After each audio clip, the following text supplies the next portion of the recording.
Alhamdulillahilladzi arsala rasulahu bil huda wa dinil haqq liyuzhirahu 'ala dini kullihi walau karihal musyrikun. Asyhadu an la ilaha illallah wahdahu la syarika lah wa anna Muhammadan abduhu wa rasuluhu alladzi la nabiyya ba'dahu, amma ba'd. Wa rahimahullah, di ayat ke-87 Allah Subhanahu wa taala libatkan dengan hitop langsung. Jadi orang pertama dan orang kedua ngobrol itu jelas, sampai mengatakan awaqul lama ja'akum rasulun bima la tahwa anfusakum mustakbartum. Apakah setiap datang kepada kalian wahai Bani Israil rasul-rasul yang tidak sesuai dengan keinginan kalian merasa sombong? Nah, jadi Allah langsung itu hitobnya tuh kepada Bani Israil. Tapi di ayat selanjutnya, di ayat ke-88, Allah menggunakan kalimat kata ganti orang ketiga, waqalu qulubuna ghulfun, dan mereka berkata. Berarti Allah nyaritakeun mereka Bani Israil. Pertanyaannya orang kaduana saha menuju dicaritaan Nabi Muhammad. Dia nama nyaritakeun nanti Allah nyaritakeun Bani Israil ka Nabi Muhammad. Nyaritakeun naon? Karena Nabi Muhammad SAW ketika pertama kali diutus dan mengetahui adanya umat yang terdahulu, yaitu Yahudi dan Nasrani, yang menerima kitab dan diutus Rasul dengan perantara malaikat yang sama, yaitu Jibril, itu besar harapan itu Yahudi dan Nasrani dulu yang pertama beriman. Da boga modal itu mah geus apal, malah geus dipapadon ku Allah Subhanahu wa taala ngalakungan para nabi engke teh bakal datang Nabi Muhammad. Tapi ternyata sebaliknya, mereka itu justru malah mengingkari Nabi Muhammad SAW ku alatan bukan diutus dari Bani Israil, ditambah karena mereka itu mendapati Nabi Muhammad itu dari kaum yang oleh mereka disebut hina karena menyembah berhala, yaitu orang Arab. Namanya kan orang anu wahyu melalui Nabi, ayat Rasul, ayat kitab, itu makan orang jahiliyah, orang Arab yang mereka itu menyembah berhala, lebih hina. Tapi ternyata kenyataannya Allah Subhanahu wa taala menguji keimanan mereka, karena walaupun diutus dari kalangan yang penyembah berhala, tapi justru Nabi Muhammad SAW mengajak untuk menyembah Allah Subhanahu wa taala. Nah, apa yang dikatakan oleh mereka sehingga Nabi Muhammad SAW seperti oleh Allah Subhanahu wa taala, geus tong gede harapan ka maranehanna mah, tong gede harapan maranehanna loba nu iman, sanajan maranehanna geus boga ilmu, geus boga dasar jeung sajabatna. Sarami di urang ge nya, oh eta lulusan pesantren, hese ka masjid teh, oh eta teh kan anak ieu mun harares ngadukung kita. Tantang tuh gitu, lamun naon tah ieu alasanna teh waqalu qulubuna ghulfun, dan mereka berkata hati kami itu sudah tertutup. Oh eta alasanna teh ai hate geus katutup mah rek sakumaha gede modal oge, rek sakumaha panto masjid kabuka ge malah rabus. Nah, ya tabarakallah, maka ini mengingatkan kita terhadap hadis Rasulullah SAW tentang pentingnya hati dalam sebuah jasad manusia, di mana hati itulah yang menentukan bagaimana seluruh anggota tubuh manusia itu menerima kebaikan atau tidak, menerima yang hak atau tidak. Maka kalau hati ini bersih, maka semuanya akan mengikuti. Jadi loloba nama tong nepikeun ka goreng hate gitu we. Urang mah tujuanna ka Allah we. Lamun sanajan aya anu teu sarua jeung kahayang numpangkeun ka Allah. baik tong dugikeun ka urang rugi gara-gara nuturkeun hawa nafsu anu nutupan hati. Saur Nabi Muhammad SAW hate teh aya 4 macam. Nu kahiji hate ajrod, manu bersih terang benderang caang. Nyata hatinya orang-orang yang beriman.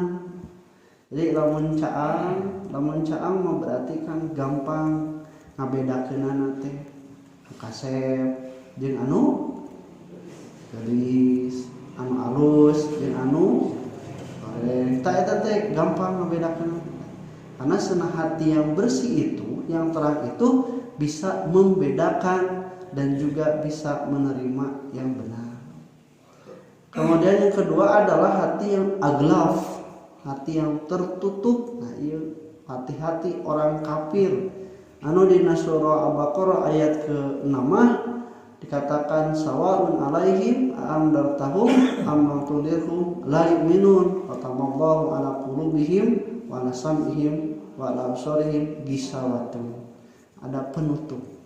Nah, di artoskeunana banyaknya tertutup, bahkan ada yang mengartikan tersegel. Tersegel mah nya geus katutup teh digembok, dikunci gitu. Ya nandakeun yen hamun hatena geus katutup geus kakunci mah geus moal abus naon oge. Sakumaha gedena hujan, lamun katutupan eta ember moal aya abus. Komo lamun leutik hujan gitu. Nah, maka ibatul marhum hati orang-orang kafir itu sudah tertutup, terkunci karena tidak bisa lagi menerima hidayah. Yang ketiga itu adalah hati yang mankus dengan kaf ya. Mankus itu artinya hati yang terbalik. Kenapa terbalik? Karena mereka itu mendapati kebenaran, apa mana yang benar, lubak libuk jeung jaman iman, tapi milih kafir, milih ingkar ke Allah Subhanahu wa taala. Ini adalah hati orang-orang munafik. Nah, yang keempat adalah hati yang musfah, hati yang bercampur antara iman dan perkara-perkara kemunafikan. Jadi iman atau kafir? Ini iman heula atau kafir dasarna? Iman, ngan aya sifat kemunafikan. Namun anu di luhur mah orang munafik mah hatena iman kafir.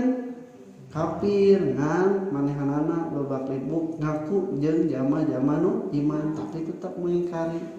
Nah, orang-orang yang beriman itu adalah orang-orang yang satu hatinya harus bersih. Kalau tidak bersih hatinya adalah hati yang bercampur dengan kenifakan, dengan kemunafikan.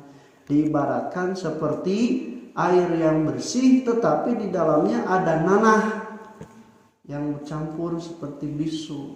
Dalam misalnya caina heran aya nanah keluar teh babari kotorna. Geus teu heran deui lamun misalnya nanahnya itu sudah bercampur. Apa yang menyebabkan eta perilaku orang munafik?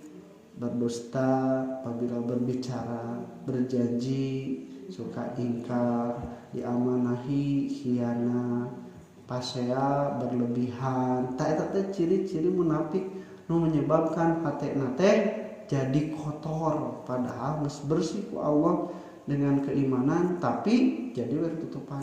Ieu teh contoh nama cenah sapertos anu dilapisan.